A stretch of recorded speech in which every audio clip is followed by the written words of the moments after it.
सूर्य आल्यावर काय होतं की ऑक्सिटोसिन, डोपामाइन हे सगळे लेवल्स हाय होतात.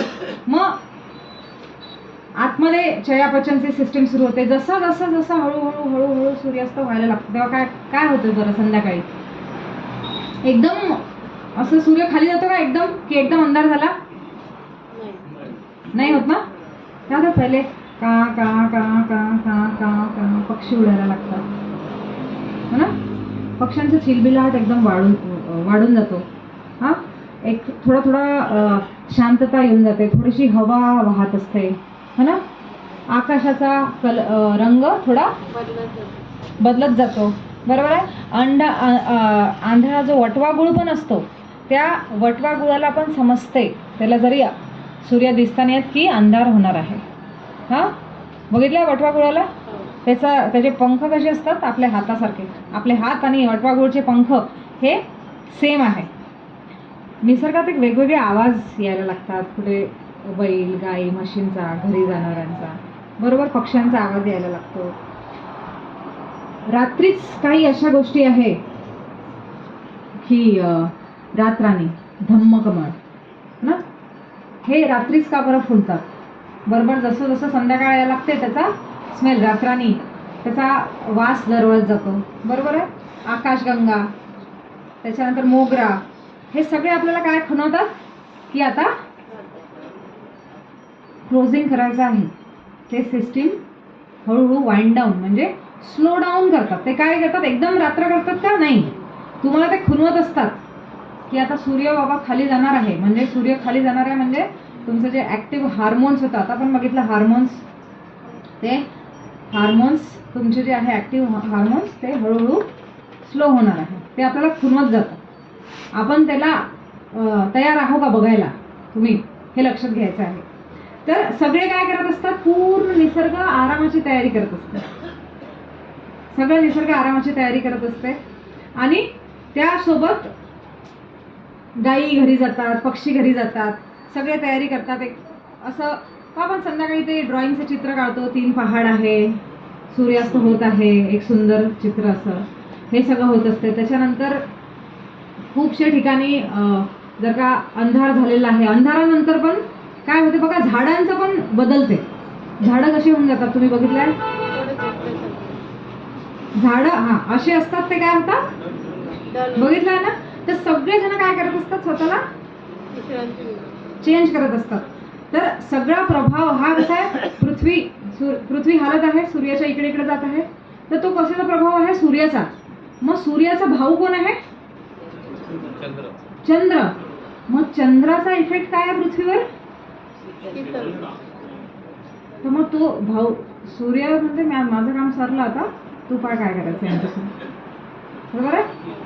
तर तो चंद्र येतो. मग चंद्राचं गुरुत्वाकर्षण आपल्यावर ऍक्ट होते. त्याला हे आहे गुरुत्वाकर्षण आहे चंद्राला, बरोबर आहे.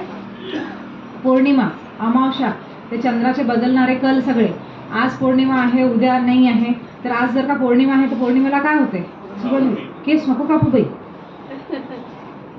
हा, अशा काही म्हणे, नख नका कापू संध्याकाळच्या टाइमला. किंवा काय आहे, अंधश्रद्धा आहे की खरंच याच्या मागे काही आहे?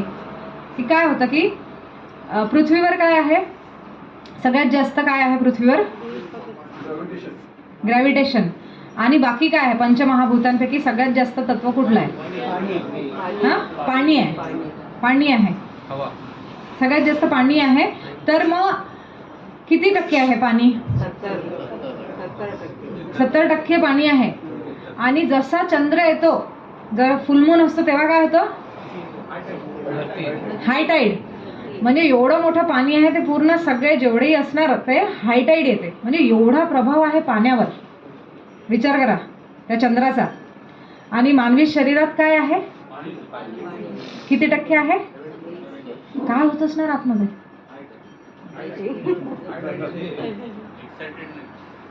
ना. तर जे मूनचं सायकल आहे ते पण तुम्हाला वेगवेगळ्या गोष्टी, जेव्हा फुल मून आहे, एक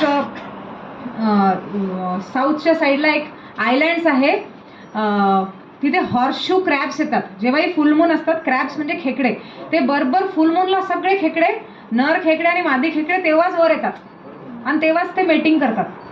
बाकी टाइमला करत नाही. म्हणजे एनर्जी बघा निसर्गाची. तुम्ही फुल मूनला तुळशीचं किंवा पुदिन्याचं पान घ्या आणि क्रश करा असं हातावर.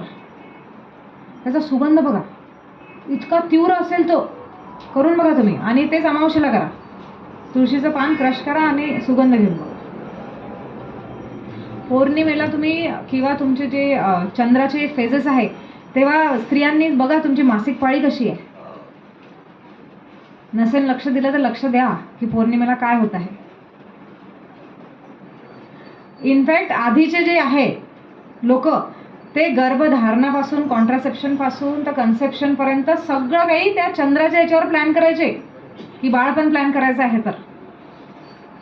म्हणजे इतकं काही लिंक होतं. म्हणजे एवढं जर का सगळं निसर्गात होत असणार सगळ्या गोष्टी, ते क्रॅब्स येतात, वटवाघुळं घरी जातात सगळं, तर आपल्या मानवी शरीरात काय काय होते. त्या चंद्राचा एवढा प्रभाव असतो आपल्यावर. तर मग हे होत असताना काय होतंय की इतकं पॉवरफुल असते सूर्याला की आपल्या चंद्राला की तेव्हा तुम्ही हे पण रिसर्च बघाल तर सुसाईडचे रेट्स सगळ्यात हाय असतात फुलमूनला. तुमच्यात सक्सेसचे रेट, तुम्हाला काही चांगली गोष्ट होणार आहे, काय होणार आहे, किंवा तुमची एनर्जी लेवल जी आहे ती पौर्णिमेला सगळ्यात जास्त हाय असते. त्याच्यामुळे जे इंटेन्स योगा प्रॅक्टिशनर असतात ते म्हणतात की पौर्णिमेला तुम्ही खूप जास्त आसनं नका करू, पौर्णिमेला तुम्ही ध्यान करा, फुल मून मेडिटेशन करा, कारण ऑलरेडी इमोशन्स तुमचे हाय असतात. तर ह्या सगळ्या गोष्टी निसर्गात एवढं सगळं होत असते, झाडं वगैरे, तर आपली बॉडी पण त्याला अनुरूपच सगळं काही आतमध्ये सुरू असते आपल्यासाठी. तर काय होतं की आपलं जसं जसं अंधार होत जातो ते म्हणतं की अच्छा आता वाइंड डाऊन होत आहे सिस्टीम, एवढं का सगळं हे करत आहे, तर ते म्हणतात की आता तू थांब, तू डायजेशन स्टॉप कर, तू आता किडनीला म्हणते थांब, थोडं आरामात घे. हार्टला म्हणते की तू तुझं जे हार्ट रेट होता सकाळचा आणि संध्याकाळचा बघा कमी असतो, की रिलॅक्स कर स्वतःला. आतमधले ऑर्गन्स पण काय करतात त्या सगळ्याला मॅच करत असतात. तर आता काय हे सगळं निसर्गासोबत होत राहते आणि त्या याच्यावर आपलं बेस असते प्रोडक्शन कशाचं, हार्मोन्सचं. आपण बघितलं की सकाळी काय असते, सेरोटाईन, डोपामाइन हे सगळ्यात हाय असते, तर संध्याकाळी काय होते की मेलाटोमाइन बनवायचं असते शरीराला झोपेसाठी. तर त्याच्यासाठी ते बनवायसाठी काय करत असते शरीर की आता तुम्ही डायजेशन पण स्टॉप करा, अन्न पण टाकणं स्टॉप करा, आमचं काम झालेलं आहे. हे त्यांना समजणं, हे त्यांना खुणावते कोण, तर ते खुणावतात ते हार्मोन्स. आणि हार्मोन्स कसे, जेव्हा जसं जसं सन जाते तसं तसं तुमचं सेरोटाईन, डोपामाइन हे जे काम करणाऱ्या गोष्टी आहे हे सगळ्या कमी होत जातात. तर नॅचरलीच ते सूर्यामुळे ते कमी होत जाते. त्याच्यामुळे तुम्हाला संध्याकाळी काय होतंय, सगळ्यांना काय जाणवते संध्याकाळी,